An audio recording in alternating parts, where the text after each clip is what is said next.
The gunshot split the night air just as Helena Zimmerman stepped onto the worn planks of the dance hall porch, and she knew without looking that her brother was dead. She had been inside the St. Joe Dance Hall in Missouri for barely 20 minutes, watching the fiddle player tune his instrument while other young women giggled and whispered about which cowboys might ask them to dance. Helena had worn her only good dress, the green calico with the white collar that her mother had sewn before the fever took her 2 years ago. Her brother Thomas had insisted she come tonight, said she needed to smile again, needed to remember what it felt like to be young. He promised he would stay out of trouble, promised he would not go near the saloon where those men from the Fletcher gang liked to drink. But Thomas never could keep a promise when his pride was involved. Helena stood frozen on that porch, her hand gripping the railing so hard her knuckles went white. The music inside had stopped. Everyone had heard it. In a town like St. Joe, you learn to recognize the difference between a firecracker and a killing shot, and that had been a killing shot. She was moving before she could think, her feet carrying her down the steps and toward the main street. Other people were emerging from buildings now, cautious and curious. The May evening had been warm and pleasant just moments before, but now it felt cold, like winter had returned just for her. "Miss Zimmerman, wait!" Someone called behind her, but she did not stop. She found Thomas in the dirt street outside the Brass Bell Saloon, his body already still, blood spreading dark across his shirt front. 3 men stood nearby, one of them holding a smoking pistol. Helena recognized him. Cyrus Fletcher himself, the meanest of a mean family that had been causing trouble in western Missouri for the past year. The law could not seem to touch them, and folks said they had connections all the way to Kansas City. Helena dropped to her knees beside her brother, her dress soaking up the dust and his blood. She did not cry. She had learned not to cry when their father died in a farming accident 5 years ago, learned it again when their mother followed him into the grave. She just knelt there, her hands hovering over Thomas's chest, not sure where to put them, not sure what to do with the fact that her only family was gone. "He drew first," Fletcher said to the gathering crowd, his voice carrying that false reasonableness that cruel men used when they wanted to justify cruelty. "You all saw it. Charlie, you saw it, did you not?" A nervous man near the saloon door nodded quickly. "Yes, sir, Mr. Fletcher." The boy drew first. It was a lie. Thomas did not even own a gun anymore. He had sold it 3 months ago to buy seed for their small plot of land outside town. But Helena said nothing. What good would words do against men like these? The sheriff came eventually, old Ben Morrison, who meant well but was too old and too tired to stand up to the Fletcher gang. He asked his questions, got his answers, and sent someone to fetch the undertaker. He helped Helena to her feet, his weathered face full of sympathy. "I am sorry, Miss Zimmerman," he said quietly. "I truly am, but there are witnesses saying Thomas drew first." "He did not own a gun," Helena said, her voice hollow. Sheriff Morrison looked pained. "I know, child, I know." But he did not arrest anyone, and the Fletcher gang went back into the saloon to continue drinking. Someone offered to escort Helena home, but she shook her head. She walked back toward the dance hall in a daze, not sure where else to go. The music had started again inside, tentative at first, then growing more confident. Life went on. It always did. She was standing outside the dance hall, trying to remember why she had come to this place, why anything mattered at all when a man approached her. He was tall, with dark hair that needed cutting and eyes that looked almost gray in the lamplight spilling from the windows. He wore the clothes of a working cowboy. Worn denim pants, a simple cotton shirt, scuffed boots, and a hat he removed as he got closer. "Miss," he said, his voice gentle, "I saw what happened out there. I am powerful sorry for your loss." Helena looked at him without really seeing him. "Thank you." He shifted his weight, clearly uncomfortable but determined. "My name is Patrick Frost. I have been working at the Reynolds Ranch east of here. I came into town for the dance tonight and He trailed off, seemed to gather himself. "I know this is not the right time and you can tell me to go straight to hell if you want, but I saw you earlier tonight, before all this happened. Saw you standing alone in there and I was working up the courage to ask you to dance. Then I heard the shot and—" He stopped again, looking genuinely distressed. "I just wanted you to know that you are not alone right now. If you need someone to sit with you, or walk you home, or just stand here quiet like, I am here." Helena studied him more carefully now.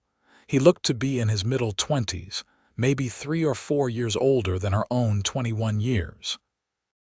His face was honest, open in a way that made her think he was not used to talking to women much. There was dust on his clothes and calluses on his hands when he turned his hat brim nervously. A working man. A decent man if she was any judge. "I do not want to go home," she heard herself say. "The house will be too empty." Patrick nodded slowly. "The dance is probably not the right place either, I am guessing." "No. There is a bench outside the general store," he offered. "Street is well lit there. Respectable. I could sit with you a while if you like. Or I could walk a few steps behind you, make sure you get wherever you are going safely. Whatever you need, miss." Helena found herself oddly grateful for this stranger's awkward kindness. Everyone else had offered sympathy and then moved on, relieved to escape the shadow of death. This man was offering to sit with her in it. "The bench would be fine," she said. "And my name is Helena. Helena Zimmerman." They walked slowly through the warm, May night to the bench outside Morrison's general store, the same store where Sheriff Morrison's wife sold fabric and flour, and everything else folks needed. Patrick kept a respectful distance, but close enough that his presence felt protective rather than intrusive. He did not try to fill the silence with empty words. When they sat, Helena found herself talking. Maybe it was because he was a stranger, someone who did not know her or Thomas, someone who would not judge or offer useless advice. Maybe it was because, if she did not talk, she would shatter into pieces right there on the bench. She told him about Thomas, about how he had been just 17, full of dreams about making something of their little farm. She told him about their parents, about how she and Thomas had been holding on by their fingernails for 2 years, trying to make the land produce enough to survive. She told him about the Fletcher gang, about how they had been pressuring Thomas to sell their property, about how Thomas had refused because it was all they had left of their family. "That is why they killed him," she said finally, her voice flat. "He would not sell, so they picked a fight and shot him. And now I suppose they will come after me, pressure me to sell, and if I do not—" She did not finish the thought. Patrick was quiet for a long moment, his jaw tight. "That is not right," he said finally. "That is not anywhere close to right. Right does not seem to matter much these days. It should matter." He turned to look at her directly. "Listen, Miss Helena, I know we just met and you have got no reason to trust me or take my word for anything, but I want you to know something. I am not going to let those men hurt you.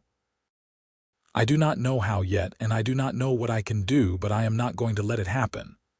Helena felt something crack in her chest, some wall she had built up over the past years of loss and struggle.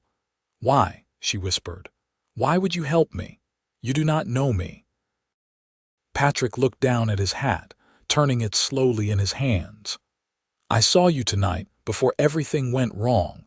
You were standing in that dance hall looking like you were not sure you belonged there, like maybe you had forgotten how to be happy, but you were trying to remember. And I thought—" He shook his head, looking embarrassed. "I thought you were the most beautiful thing I had ever seen.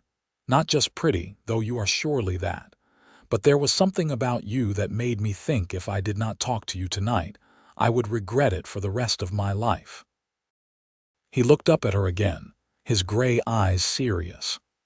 "Then your brother died, and I saw you kneeling there in the street, and I saw that you did not cry even though I could tell you wanted to. You just knelt there putting all that pain somewhere deep down inside because you have had to be strong for so long you have forgotten how to be anything else. And I thought maybe you could use someone to be strong for you, just for a little while."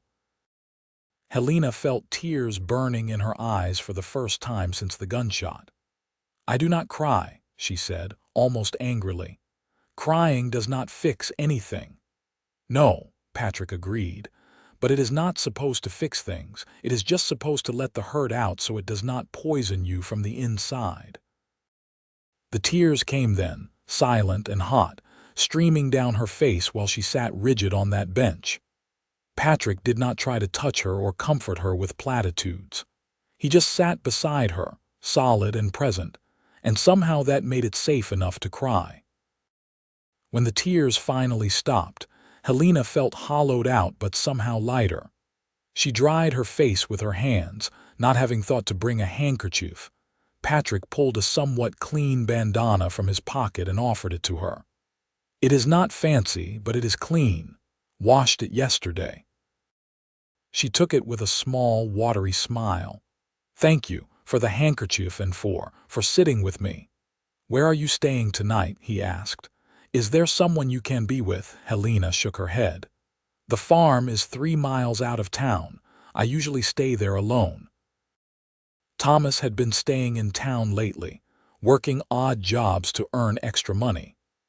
She did not add that Thomas had been staying in town to avoid the Fletcher gang's late-night visits, trying to draw their attention away from her. Patrick frowned. "I do not think you should be alone out there tonight." "Is there a family in town you could stay with? A friend?" "The widow Larson might take me in," Helena said slowly. "She has been kind to me since Mother died." "Then let me walk you there." They found Mrs. Larson at home, and the older woman immediately pulled Helena into a fierce hug when she heard the news. She had a spare room, she said, and Helena was welcome to stay as long as she needed. Patrick tipped his hat to both women and turned to leave, but Helena caught his arm. "Will I see you again?" she asked, surprising herself with how much she wanted the answer to be yes. Patrick's face brightened. "I would like that very much. I will be in town tomorrow, need to pick up supplies for the ranch. Maybe I could call on you in the afternoon if that would be all right." "Yes," Helena said. "That would be all right." She watched him walk away into the night, this stranger who had appeared at her lowest moment and offered simple, genuine kindness. She did not know it then, but Patrick Frost had meant what he said on that bench. He had asked her once for permission to stand beside her, and he would never let her go. The next morning arrived too soon. Helena woke in Mrs. Larson's spare room with the sun streaming through unfamiliar curtains, and for a brief, blessed moment, she did not remember. Then it all came crashing back. The gunshot, Thomas in the street, the blood. Mrs. Larson had breakfast waiting, though Helena could barely eat. There were arrangements to be made, the widow reminded her gently. The undertaker would need instructions. The farm would need tending. Thomas's few possessions would need sorting. "You take your time, dear," Mrs. Larson said, her lined face kind. "These things can wait a day or two. Grief does not run on a schedule." But Helena knew she could not wait. The longer she put things off, the harder they would become. She forced herself to eat some eggs and bread, then dressed in her everyday clothes and set out for the undertaker's office. The morning was beautiful in that offensive way mornings can be after tragedy. Birds sang, flowers bloomed in window boxes, people went about their business. Helena moved through it all like a ghost, handling the grim practicalities of death with mechanical efficiency. Yes, Thomas should be buried next to their parents in the small cemetery at the edge of town. No, There would not be a big service, just a simple graveside prayer. Yes, she could pay for it, though it would take most of what little money they had saved. She was leaving the undertaker's office when she nearly collided with Cyrus Fletcher on the boardwalk. He tipped his hat to her with mock politeness. "Miss Zimmerman, I was hoping I might have a word with you." Helena felt ice in her veins but kept her face neutral. "Mr. Fletcher, I want to extend my condolences about your brother," he said, his voice oozing false sympathy. "Tragic situation. Young man letting his temper get the better of him like that." "Thomas did not have a gun," Helena said quietly. Fletcher's expression hardened just slightly. "Now, Miss Zimmerman, we both know that is not true. Several witnesses saw him draw, but I did not come here to argue about the past. I came to talk about your future. I have nothing to say to you." "Now, do not be hasty." Fletcher moved closer, and Helena had to force herself not to step back. "You are a young woman alone now with a farm you cannot possibly work by yourself. I am prepared to make you a generous offer for your land. More than generous, considering the circumstances." "The land is not for sale." Fletcher's smile disappeared entirely. "Miss Zimmerman, I am trying to be kind here. That farm is too much for a woman alone. You would be wise to take my offer and start fresh somewhere else. Maybe Kansas City or somewhere civilized. A pretty girl like you could find a husband, make a good life." I said no. Something dangerous flickered in Fletcher's eyes. "You know, your brother would still be alive if he had just been reasonable. It would be a shame if you made the same mistake he did." Before Helena could respond, a familiar voice cut through the tension. "The lady said no, Fletcher. I think you had best be on your way." Patrick Frost had appeared as if summoned, his tall frame suddenly between Helena and Fletcher. His hand rested casually near his hip, where Helena noticed for the first time that he wore a gun belt. It was not flashy or low-slung like the guns worn by men trying to prove something, just a simple working revolver in a plain holster. Fletcher looked Patrick up and down with contempt. "This does not concern you, Cowboy. This is between me and Miss Zimmerman." "Miss Zimmerman looks like she is done talking to you," Patrick said, his voice calm but firm. "So I suggest you move along." For a moment, Helena thought Fletcher might push it. His hand twitched toward his own gun, and she saw two of his brothers emerge from the saloon down the street, alerted by some instinct to possible trouble. But then Fletcher seemed to calculate the odds, the public location, the number of witnesses, and he stepped back with a cold smile. "This is not over," he said, looking past Patrick to Helena. "You think about my offer, Miss Zimmerman, for your own sake." He walked away, his brothers falling in behind him. Patrick did not move until they had disappeared around a corner, then he turned to Helena with concern in his gray eyes. "Are you all right?" Helena found she was shaking. "He killed my brother. He killed Thomas, and now he is threatening me, and there is nothing I can do about it." Patrick took her elbow gently and guided her to a bench in the shade. "Sit down before you fall down. You are white as a sheet." She sat, trying to steady her breathing. Patrick settled beside her, his presence solid and reassuring. "I should not have let him get to me," Helena said after a moment. "I knew he would come eventually, knew he would want the land." "Why does he want it so badly?" Patrick asked. "Your farm is not that big, is it?" 20 acres, Helena said. "Nothing special about the land itself. But it sits right between his property and the river access he needs to move his cattle. He has been buying up all the small farms in the area, but ours is the last one standing between his ranch and easy water access for his herds." Patrick nodded slowly. "So it is not about your land being valuable, it is about it being in his way." "Exactly. And now that Thomas is gone, Fletcher thinks I will be easy to push around." "He is wrong about that," Patrick said firmly. "You are not alone in this, Helena. I meant what I said last night." Helena turned to look at him, really look at him in the daylight. He was handsome in an understated way, with strong features and eyes that seemed to see more than most people. But more than that, there was something steady about him, something trustworthy. "Why are you doing this?" she asked. "You do not know me. This is not your fight." Patrick was quiet for a moment, seeming to choose his words carefully.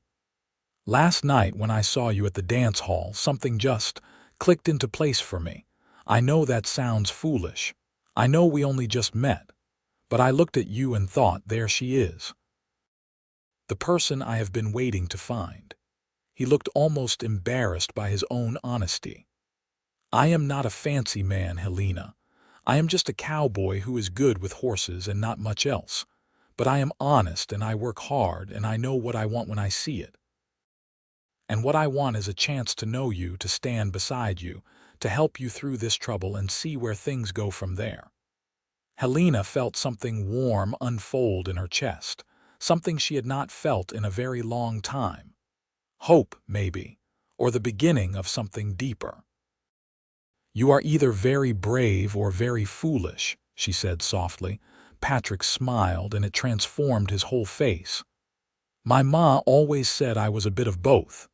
Despite everything, Helena found herself smiling back. "I cannot offer you much. I have a struggling farm, a murdered brother, and a powerful enemy who wants me gone. That is not exactly an attractive situation." "It is to me," Patrick said simply, "because it comes with you." They sat together in the morning sun, and for the first time since the gunshot, Helena felt like maybe she could survive this. Maybe, with this strange, steady cowboy beside her, she could do more than just survive. Maybe she could actually fight back. The funeral was 2 days later, on a Thursday afternoon when the sky was the kind of brilliant blue that seemed cruel in its beauty. Thomas was laid to rest between their parents, and Helena stood dry-eyed through the brief service while the preacher said words about God's plan and eternal rest. She did not cry. She had cried once on the bench with Patrick, and that would have to be enough. Patrick stood beside her through it all, along with Mrs. Larson and a handful of townspeople who had known Thomas. Notably absent was the sheriff, though Helena had not expected him to come. The law in St. Joe had proven itself useless. After the graveside service, as people drifted away offering final condolences, Patrick touched her elbow lightly. "I took the liberty of riding out to your farm yesterday," he said. "Hope you do not mind. I wanted to check on things, make sure everything was secure." Helena looked up at him in surprise. "You did not have to do that, I know. But I wanted to. The place is in decent shape, considering it has been empty a few days, but there are some things that need tending. Animals to feed, water pump needs fixing, fence with a gap in it that needs mending." "I will go out there tomorrow," Helena said, feeling overwhelmed. "I will need to move back soon anyway. I cannot stay with Mrs. Larson forever." "About that," Patrick said carefully, "I have been thinking. It is not proper for you to be out there alone, not with the Fletcher gang making threats.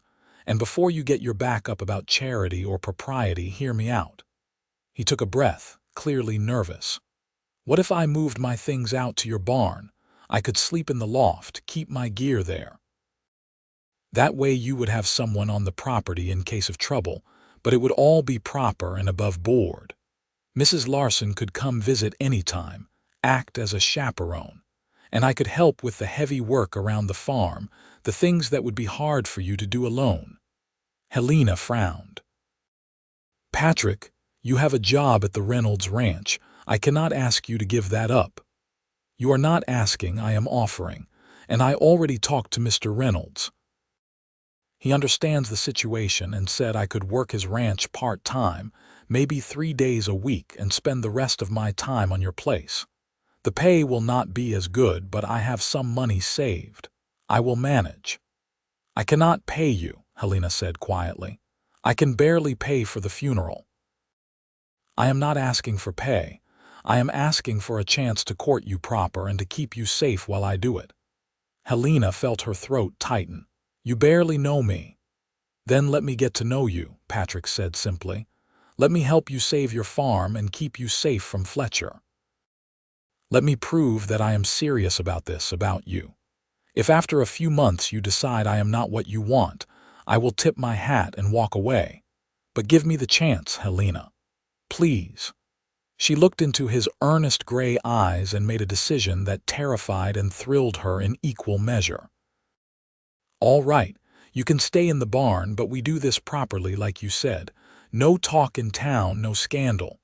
Patrick's face broke into a wide smile. "You will not regret this, I promise." "I might," Helena said, but she was almost smiling too. "I very well might." They rode out to the farm that afternoon, Helena on Thomas's old horse and Patrick on his own bay mare. The farm sat in a valley with good water and decent soil, the house small but sturdy, built by Helena's grandfather 40 years earlier. There was a barn that needed some repair, a chicken coop, a small corral, and 20 acres of land that could grow corn or wheat or support a modest herd of cattle if properly managed. As they approached, Patrick tensed in his saddle. "Helena, wait." She followed his gaze and felt her stomach drop. The front door of the house stood open, swinging slightly in the breeze. She knew she had locked it the last time she was here. Patrick dismounted quickly, pulling his rifle from its saddle sheath. "Stay here." "It is my house," Helena protested, but Patrick was already moving toward the building, his movements careful and controlled. She watched, her heart pounding as he disappeared inside. He was gone for what felt like an eternity but was probably only a few minutes. When he emerged, his face was grim. "They have been here," he said. "Tore the place up pretty good. Broke some dishes, scattered your things around. Nothing stolen that I could see, just vandalism meant to scare you." Helena slid down from her horse and walked past him into the house. The sight made her want to weep. Her mother's good dishes lay smashed on the floor. The few books they owned had been torn and scattered. Her clothes had been pulled from the chest and trampled. Even the photograph of her parents, their only photograph, had been ripped from its frame. She knelt and picked up the photograph, relieved to see it was not too damaged, just bent at one corner. She clutched it to her chest and felt fury rise up to replace the despair. "They want me to be scared," she said, her voice shaking with anger. "They want me to run away." Patrick crouched beside her, his hand gentle on her shoulder. "Are you scared?" "Yes," Helena admitted, "but I am also angry. This was my mother's house. My father built that table they broke. My grandfather carved that chair they smashed. This is my family's home and they have no right." "No, they do not," Patrick agreed. "So what do you want to do?" Helena stood up, still holding the photograph. "I want to clean this up. I want to fix what can be fixed. And I want to stay here and make this farm work, just to spite Cyrus Fletcher and his whole family." Patrick stood with her, a smile playing at the corners of his mouth. "That is the spirit. We will start right now. I will bring my things over from the ranch tomorrow, but tonight I will sleep in the barn anyway. We are not giving Fletcher another chance to come back here unchallenged." They spent the rest of the afternoon cleaning and repairing. Patrick proved to be handy with his hands, able to fix the broken table leg and rehang the door that had been knocked off its hinges. Helena swept up the broken dishes and salvaged what she could, her movements brisk and determined. She refused to let Patrick see her cry over her mother's good china, the pieces she had been saving for the day she might have a family of her own. As the sun began to set, they took a break and sat on the front porch steps, sharing the simple meal Helena had packed. Bread and cheese, some dried apples, water from the well. It was not much, but it tasted good after the hard work. "Tell me about the Reynolds Ranch," Helena said, wanting to know more about this man who had inserted himself into her life. "How long have you worked there?" About 2 years now, Patrick said, stretching out his long legs. I came up from Texas originally.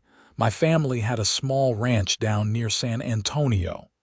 When my parents died, fever took them both within a week of each other. I sold the place and started drifting north.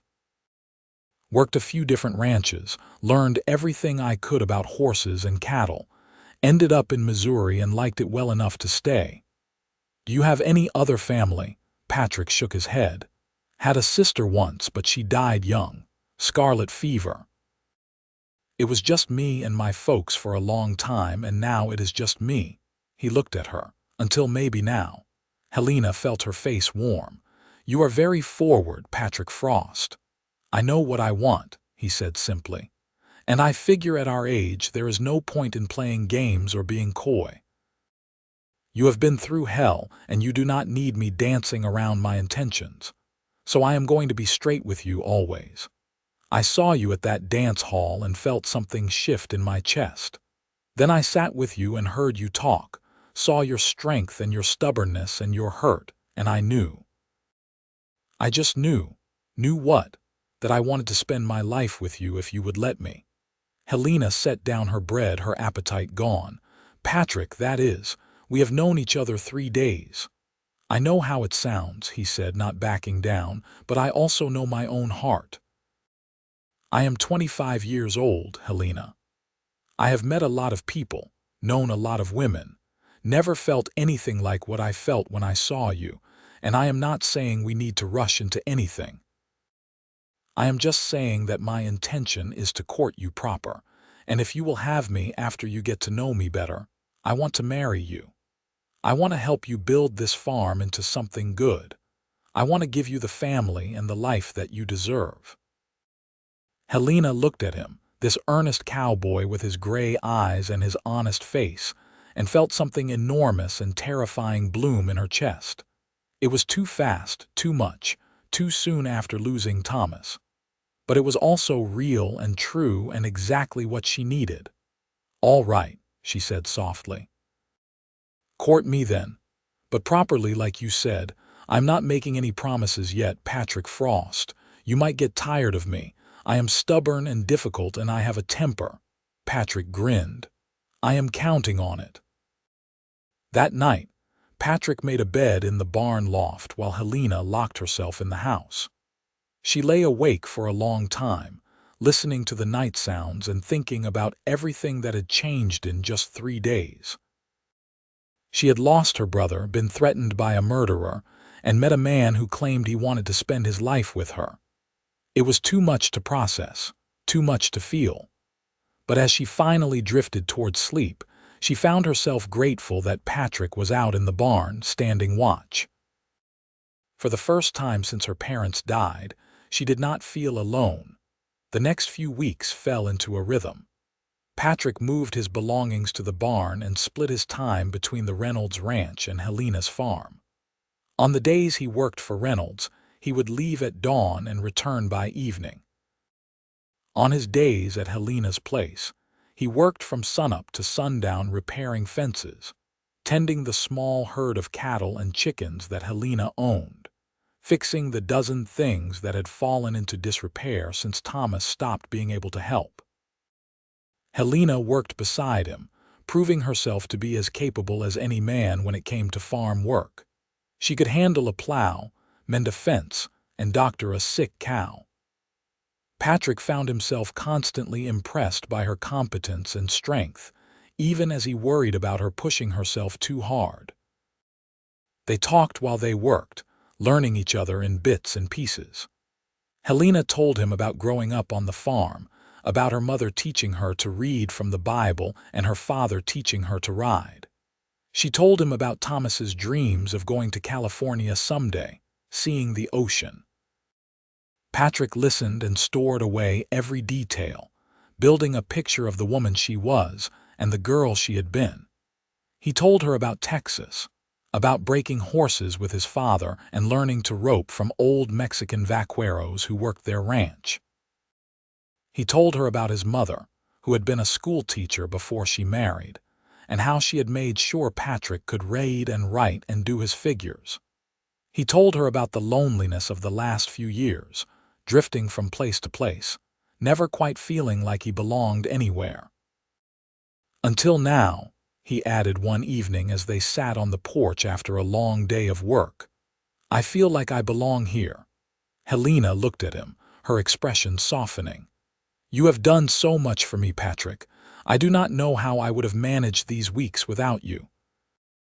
You would have managed fine, Patrick said. You are stronger than you know, but I am glad I could help.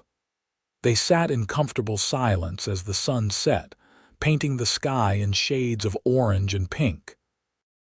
It had been nearly a month since Thomas died, nearly a month since Patrick had asked Helena for the first dance she never got to have. In that time, the Fletcher gang had stayed away, though everyone knew it was only a matter of time before they made another move. Mrs. Larson visited every few days, bringing food and acting as an unofficial chaperone. She approved of Patrick, Helena could tell, though the older woman was careful to remind her that proper courtship took time. You have been through a trauma, dear Mrs. Larson said one afternoon while Patrick was out checking the fence line.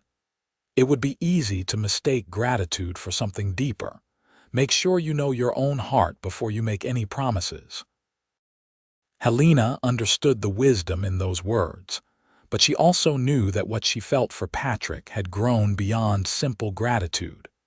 She found herself looking forward to his arrivals, missing him when he was at the Reynolds ranch. She liked the sound of his voice, the way his eyes crinkled when he smiled, the careful way he moved around her, always respectful but with an undercurrent of something deeper. She was falling in love with him, had been since that first night when he sat with her and let her cry. And that terrified her almost as much as the Fletcher gang did. The confrontation came on a hot day in late June. Patrick was at the Reynolds ranch, and Helena was alone at the farm, hanging laundry on the line behind the house. She heard the horses before she saw them, and her stomach clenched with fear even before Cyrus Fletcher and two of his brothers rode into her yard. Helena forced herself to stay calm, to keep hanging clothes as if their presence did not frighten her. But her hands shook as she pinned a sheet to the line. Miss Zimmerman, Fletcher said, dismounting, we need to talk. I have nothing to say to you, Helena said, not looking at him. Now, that is not very friendly. Fletcher walked closer, his brothers staying mounted but watchful. I have been patient with you, more patient than I needed to be, but my patience is wearing thin. I am not selling my land. Fletcher grabbed her arm, spinning her around to face him. You are not hearing me, girl. I am not asking any more. I am telling you. You will sell me this land, or things will get very unpleasant for you. Helena tried to pull her arm free, but his grip was iron. Let me go. Not until you start showing some sense. Fletcher's face was close to hers now, his breath hot and sour. You think that cowboy you have living in your barn is going to protect you. He is nothing. I could have my boys burn this place to the ground with both of you in it, and the law would not do a thing about it. Fear spiked through Helena, but also fury. You are a coward, Cyrus Fletcher. You murdered my brother in cold blood, and now you are threatening a woman alone. What kind of man does that make you? Fletcher's hand tightened painfully on her arm. The kind of man who gets what he wants. Now, I am going to give you 1 more week to think about my offer. 1 week, Miss Zimmerman. After that, well, accidents happen on farms. People get hurt. Houses burn down. It would be a shame if something happened to that cowboy of yours, all because you were too stubborn to listen to reason. He released her arm with a shove that sent her stumbling back against the laundry line. 1 week, he repeated, then mounted his horse and rode off with his brothers. Helena stood there shaking, her arm throbbing where Fletcher had grabbed her. She could already feel the bruises forming. She wanted to cry or scream or both, but instead she forced herself to finish hanging the laundry with trembling hands. She would not let Fletcher break her. She would not. When Patrick returned that evening, he took one look at her face and knew something had happened. "What is it? What is wrong?" Helena showed him the bruises on her arm, told him about Fletcher's visit and his threats. She watched Patrick's face go hard in a way she had never seen before, his eyes turning cold as winter. "He put his hands on you," Patrick said, his voice dangerously quiet. "Patrick, do not do anything foolish. He wants you to go after him, wants an excuse to kill you like he killed Thomas." Patrick paced the porch like a caged animal, his hands clenched into fists. "He cannot get away with this. He cannot just threaten you and hurt you and face no consequences." "What consequences can there be?" Helena asked helplessly. "The law will not touch him. You saw what happened with Thomas. Fletcher has witnesses who will say whatever he wants them to say.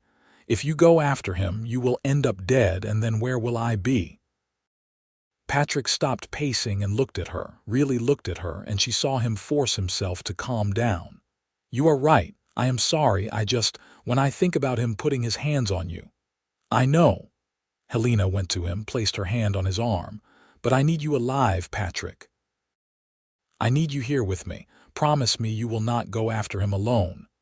Patrick covered her hand with his. "I promise. But we need a plan, Helena. We cannot just wait for him to burn us out or worse." They sat together as the night deepened, trying to figure out what to do.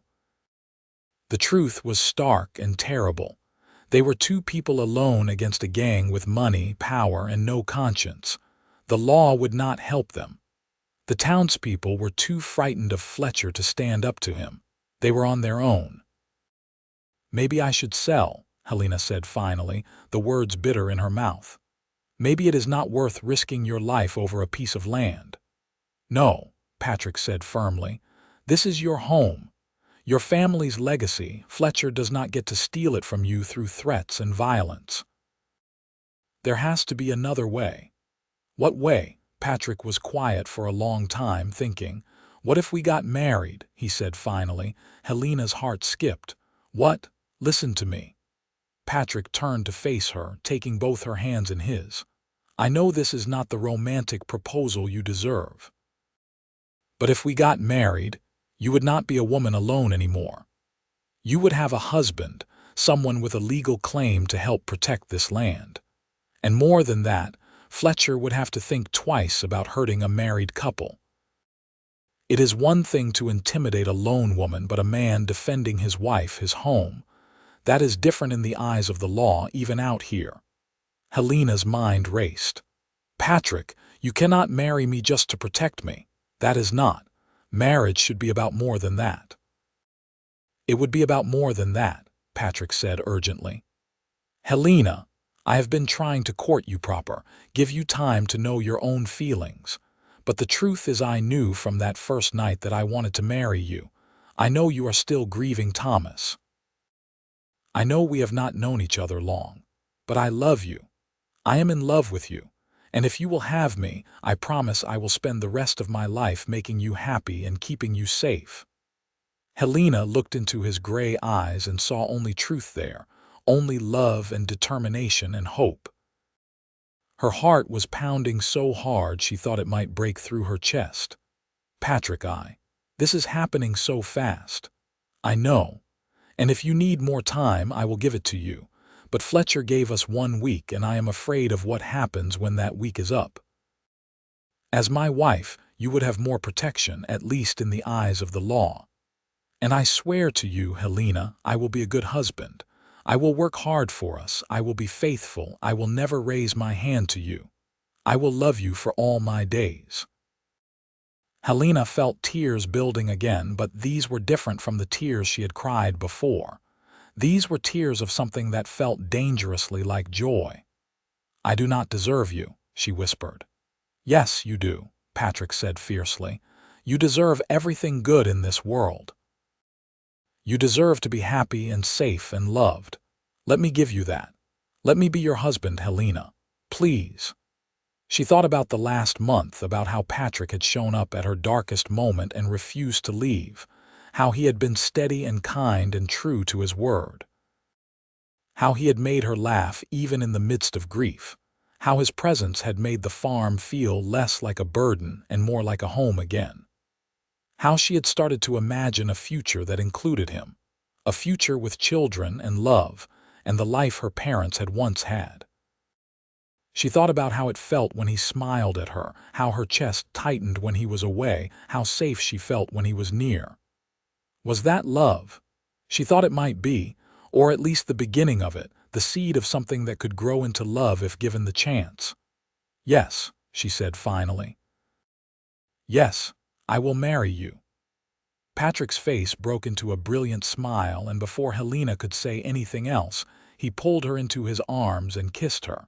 It was her first real kiss, sweet and gentle and full of promise. When they broke apart, both of them were breathless. "We will do this right," Patrick said. "Tomorrow we will go to town, talk to the preacher, get the papers filed. I will buy you a ring, a simple one but yours. We will have a small ceremony, maybe with Mrs. Larson as witness. And then—" He paused, suddenly looking uncertain. "Then I will move into the house if you want me to, as your husband." Helena felt her face heat, but she nodded. "Yes, as my husband." They were married 3 days later in the small church in St. Joe, with Mrs. Larson and the preacher's wife as witnesses.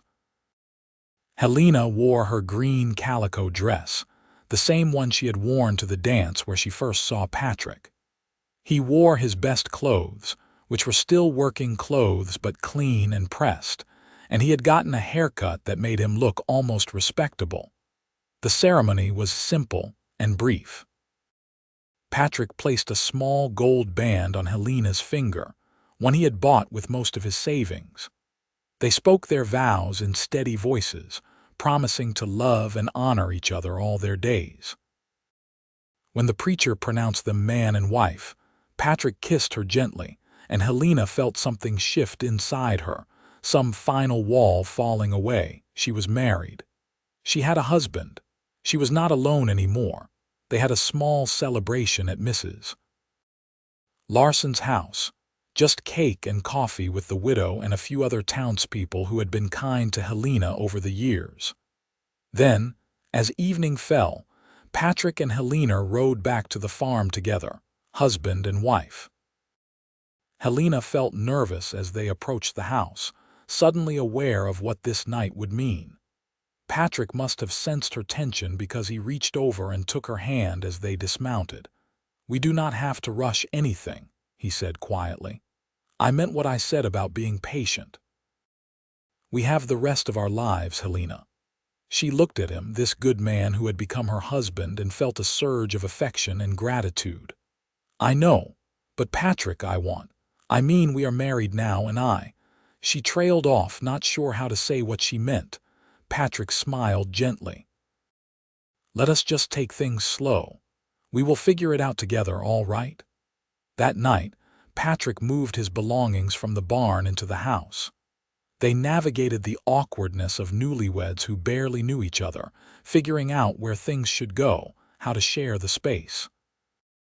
When it came time for bed, Helena changed in the small side room while Patrick waited, giving her privacy. When she emerged in her nightgown with her hair down, Patrick looked at her like she was the most beautiful thing he had ever seen. He took her hand and led her to the bed, and they lay down together, tentative and gentle with each other. Patrick held her close, kissing her forehead, her cheeks, finally her lips. "I love you," he whispered against her mouth.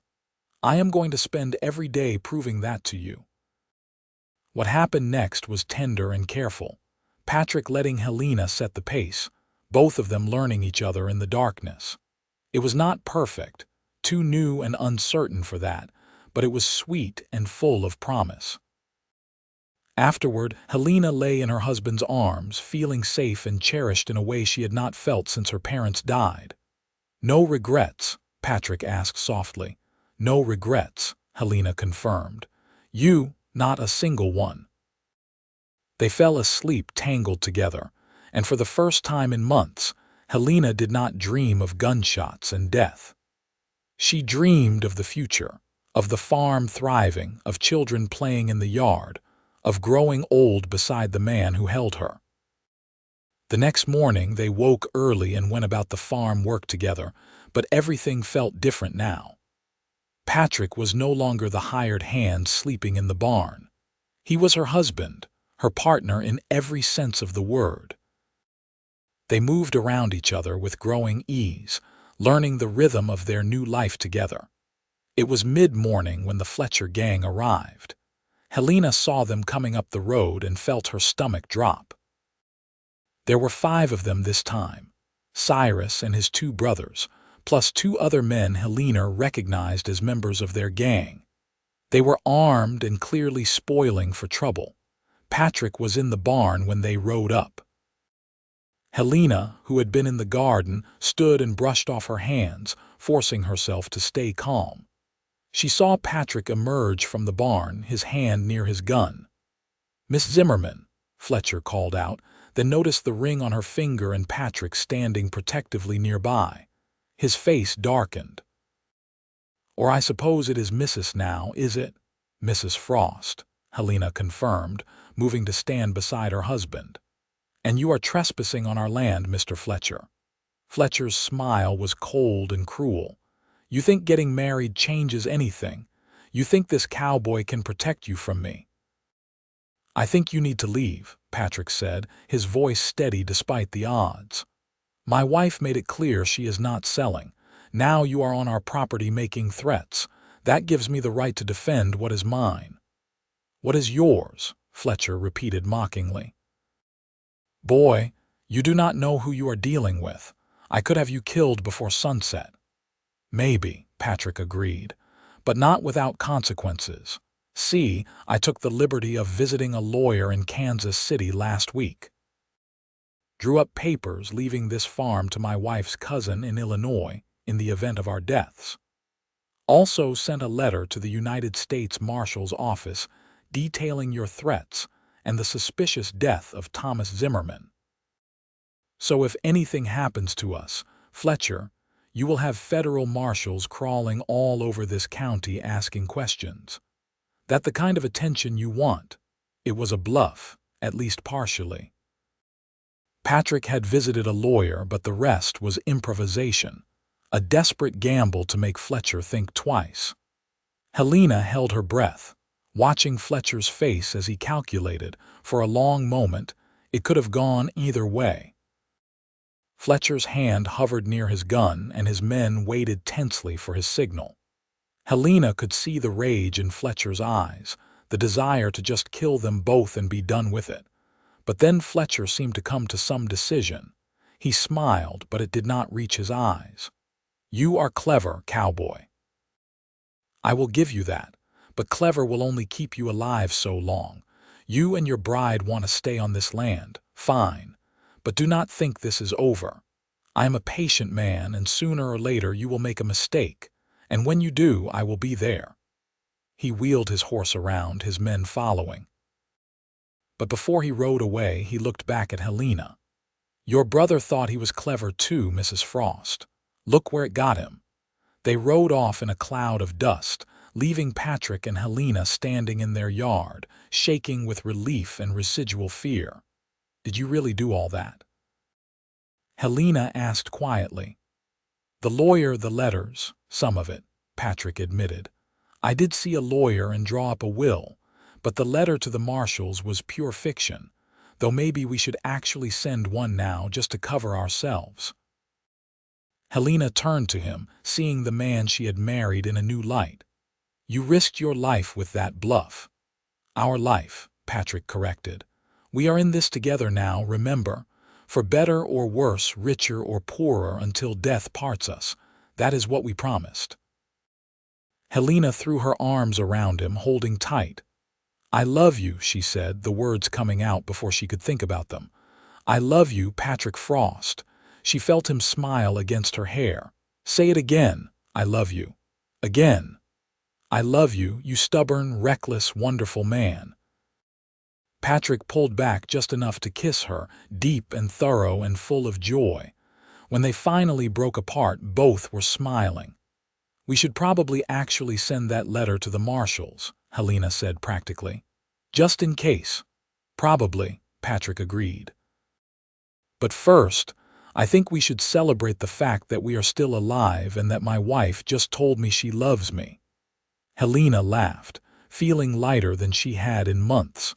What did you have in mind?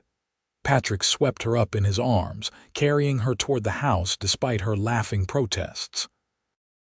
I am going to take my wife inside and show her just how much I love her back. The marshals can wait until this afternoon. And for once, Helena had no arguments. The following months passed in a blur of hard work and growing happiness. Patrick and Helena threw themselves into making the farm productive, planting late-season crops, repairing buildings, and expanding the small herd of cattle. Patrick continued working part-time for the Reynolds Ranch, and Mr. Reynolds, impressed by Patrick's dedication and skill, eventually made him foreman, which came with better pay and more respect in the community. The Fletcher gang kept their distance, though everyone knew they had not given up their designs on the land. But with Patrick as her husband and the threat of federal attention hanging over them, they were cautious about making any overt moves. Helena and Patrick sent a detailed letter to the United States Marshal's office, documenting Thomas's death and the Fletcher gang's threats. They received a reply saying the matter would be investigated, but months passed without any marshals appearing. Still, the letter seemed to have the desired effect. Fletcher stayed away. In August, Mrs. Larson threw a proper wedding party for Patrick and Helena, inviting half the town to celebrate. It was a joyful affair with music and dancing and good food. Patrick finally got to dance with his wife, holding her close as the fiddle played and people clapped along. "This is what I imagined that first night," Patrick murmured in her ear as they swayed together. "Holding you, dancing with you, knowing you were mine." "I am yours," Helena agreed, smiling up at him. "And you are mine. I think we made out all right, Patrick Frost." "Better than all right," Patrick said. "We made out perfect." As autumn came on, Helena started to suspect she might be pregnant. She waited to be sure before telling Patrick, but when she was certain, she pulled him aside one evening after dinner. "Patrick, I have something to tell you." He looked up from the ledger he had been working on, concerned by her serious tone. "What is it? Are you all right?" "I am fine." "Better than fine, actually." Helena took his hands in hers. "Patrick, I am going to have a baby." For a moment, Patrick just stared at her as if he could not quite process the words. Then his face broke into the biggest smile she had ever seen. "A baby, truly, truly." "I am about 3 months along, I think. The baby should come in the spring." Patrick let out a whoop of joy and picked her up, spinning her around despite her laughing protests.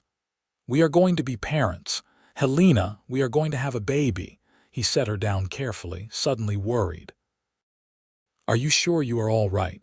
Should you be doing farm work? Should you be resting more?" Helena laughed at his concern. "I am fine, Patrick. Women have babies all the time. I am strong and healthy. I will be fine." But Patrick insisted on doing all the heavy work from then on, refusing to let Helena lift anything heavier than a bucket of water. She found his overprotectiveness both annoying and endearing, proof of how much he cared. As winter approached, they prepared for the coming baby.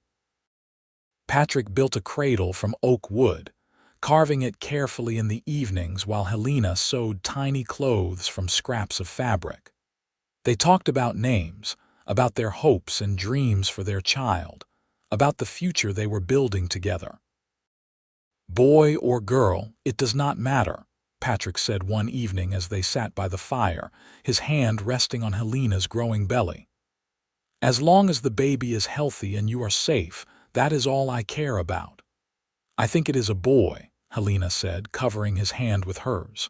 "He kicks like a mule." "Very active, just like his father," Patrick smiled. "If it is a boy, what should we name him?" I was thinking Thomas, Helena said softly. After my brother, Patrick's eyes grew damp. That would be perfect. Thomas Frost. He would have liked that. Yes, Helena agreed. I think he would have. Winter came hard that year, with heavy snows and bitter cold. Patrick worked himself to exhaustion keeping the animals fed and the house warm.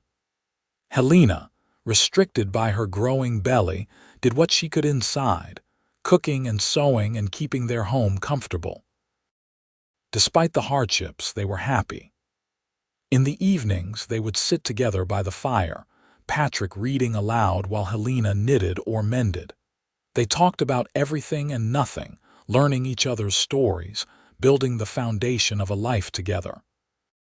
I never thought I could be this happy, Patrick said one snowy evening, his head in Helena's lap while she ran her fingers through his hair. After my parents died, I thought I would just drift forever, never really belonging anywhere. You belong here, Helena said firmly. With me with our baby on this farm. You belong, Patrick. I know, he said, catching her hand and kissing her palm. You gave me that. A home, a family, a purpose. You gave me everything, Helena. You gave me the same, she replied. When Thomas died, I thought I had nothing left. But then you appeared, this stubborn cowboy who refused to leave me alone. You saved my life, Patrick, not just from Fletcher, but from the grief that was drowning me. They kissed in the firelight, tender and sweet, two people who had found each other in the darkness and built something good. The baby came in April, during a thunderstorm that shook the house. Mrs. Larson came to help with the birth, along with the doctor from town. Patrick paced outside the bedroom, sick with worry, listening to Helena's cries of pain and unable to do anything to help. It was the longest night of his life, but when dawn broke and the storm cleared, Mrs. Larson emerged from the bedroom with a smile on her face. You have a son, Patrick, a big, healthy boy, and Helena is tired but fine. Patrick rushed into the bedroom to find his wife propped up on pillows, holding a tiny bundle wrapped in a blanket. She looked exhausted but radiant, her face glowing with joy. Patrick, meet your son, she said softly. Patrick approached carefully as if the baby might break and looked down at the tiny red face peeking out of the blanket, his son. His and Helena's son. Hello, Thomas, Patrick whispered, his voice choked with emotion. Hello, little man. The baby yawned, completely unimpressed with his father's tears. Helena laughed softly. He has your nose. Poor kid, Patrick joked, but he could not stop staring at his son, could not stop marveling at the tiny fingers and the soft hair and the impossibly small features. He is perfect, Helena. You did such a good job. We did a good job, Helena corrected, reaching for Patrick's hand. Together. Patrick sat on the edge of the bed, his arm around his wife, looking down at their son. I love you, he told Helena. I love you both so much it scares me. I love you too, Helena said, leaning against him. We made it, Patrick. We have our farm, our family, our life. Despite everything, we made it. The next few years passed in a blur of exhaustion and joy that came with raising a child and running a farm.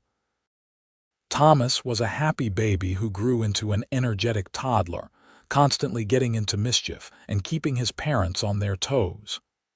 Patrick proved to be a devoted father, patient and playful, teaching his son about horses and cattle and the land.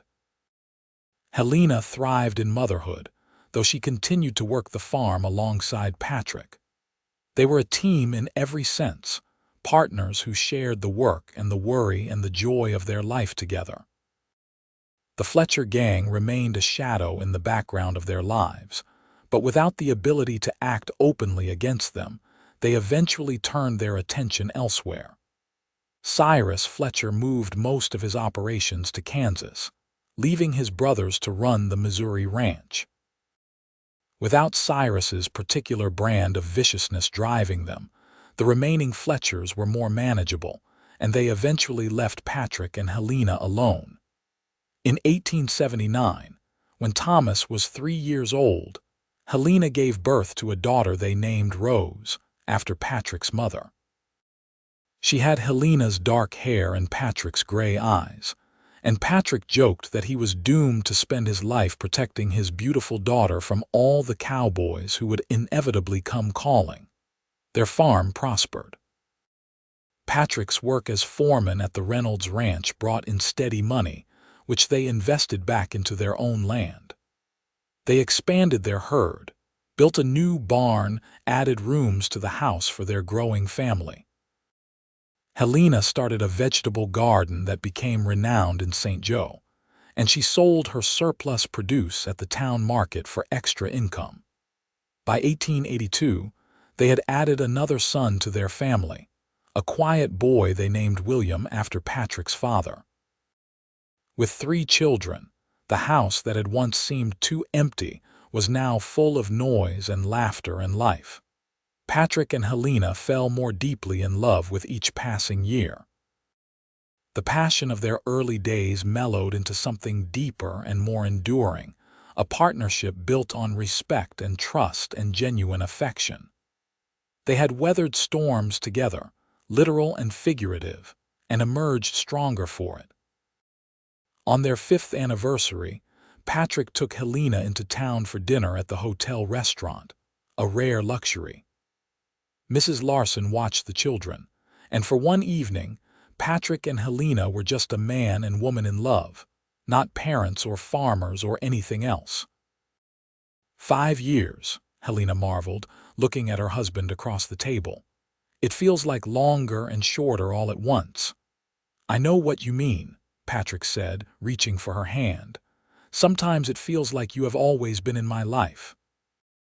But then I remember that dance hall, seeing you standing there alone, and it feels like yesterday. You know, I never did get that dance, Helena said with a smile. You asked me, but then Thomas died and we never actually danced that night. Patrick stood up and held out his hand. Then let us fix that right now. There was no music in the restaurant, but Patrick pulled Helena into his arms and began to sway gently, humming under his breath. Other diners smiled at them, this young couple so clearly in love, dancing to music only they could hear. Thank you, Helena whispered against Patrick's chest. For what? For asking me to dance. For not letting go. For giving me everything I did not know I needed. Patrick kissed the top of her head. I am the one who should be thanking you. You took a chance on a cowboy who had nothing to offer but hard work and devotion. You made me a husband, a father, a better man than I ever thought I could be. They danced until the restaurant staff politely indicated it was closing time, then walked home through the spring night, hand in hand, talking and laughing like newlyweds. Life continued its steady rhythm. The children grew, the farm prospered, and Patrick and Helena built a life that was rich in all the ways that mattered. Thomas grew into a serious boy who loved animals and wanted to be a veterinarian. Rose was wild and fearless, always climbing trees and racing her brothers. William was gentle and artistic, always drawing pictures of the farm and the horses. In 1885, Helena gave birth to their 4th child, another daughter named Clara. By then, Patrick and Helena were experienced parents, taking the sleepless nights and constant demands of a new baby in stride. Their older children helped, Thomas especially taking his role as oldest sibling seriously. The farm had grown into one of the most successful in the area. Patrick's reputation as a horseman had spread, and people came from miles around to buy horses he had trained. Helena's gardens were legendary, and she had started teaching other women in the area her techniques. They were respected members of the community, known for their hard work, honesty, and willingness to help their neighbors. Sheriff Morrison retired, and a younger man took over the position, one who was less intimidated by the remaining Fletcher presence in the area. Slowly, The Fletcher gang's influence waned until they were just another ranching family, no longer the threat they had once been. In the summer of 1887, almost exactly 10 years after they first met, Patrick and Helena took their children to a community dance in St. Joe. It was held in the same hall where they had first seen each other, though it had been expanded and improved over the years. Helena stood on the edge of the dance floor, watching her children play with other kids, and felt a hand on her elbow. She turned to find Patrick smiling at her, his gray eyes warm. "Miss, I could not help but notice you standing here alone," he said, using the same gentle voice he had used that first night. "Would you care to dance?" Helena laughed, playing along. "I do not know, sir. I am a married woman with 4 children. What would my husband say?" "I think your husband would be grateful that I kept you occupied so he could have a moment's peace," Patrick said with a grin. "Well, in that case, I suppose one dance would not hurt." Patrick led her onto the dance floor as the fiddles struck up a waltz. He pulled her close, and they moved together with the ease of long practice, their bodies knowing each other's rhythms after years of partnership. "We finally got our dance," Helena said softly. "We did," Patrick agreed. 10 years later, but we got it." "Do you ever regret it?" Helena asked. "Taking on a widow woman with nothing but problems and a failing farm, you could have had an easier life." Patrick stopped dancing and cupped her face in his hands, looking at her seriously. "Helena Frost, you listen to me. You are the best thing that ever happened to me. Every day with you is a gift. Every one of our children is a miracle. This life we have built together is more than I ever dreamed possible. Regret you? Never. Not for a single second." Helena felt tears spring to her eyes. Even after all these years, Patrick could still make her cry with his simple honesty. "I love you so much. I love you too. Always have, always will." They kissed there on the dance floor, their children making exaggerated gagging noises nearby, and the whole community smiled at the sight. Patrick and Helena Frost, the couple who had overcome tragedy and threats to build something beautiful together, were a reminder that love could triumph even in the hardest circumstances. As the years continued to pass, their family remained close and strong. Thomas went off to veterinary school in Kansas City, coming home summers to help on the farm. Rose surprised everyone by developing an interest in medicine and began training as a nurse. William opened a small art studio in St. Joe, painting landscapes and portraits. Clara, the youngest, stayed on the farm, declaring that she would take it over someday and make it the best farm in Missouri. Patrick and Helena grew older together gracefully, their hair graying, their bodies showing the wear of hard work and good living. They became grandparents multiple times over, their house once again filled with the noise of children, this time grandchildren who came to visit and learn farming and hear stories about the old days. On their 25th anniversary, surrounded by children and grandchildren, Patrick stood up to make a toast at the celebration Helena had insisted she did not want, but was clearly delighted by.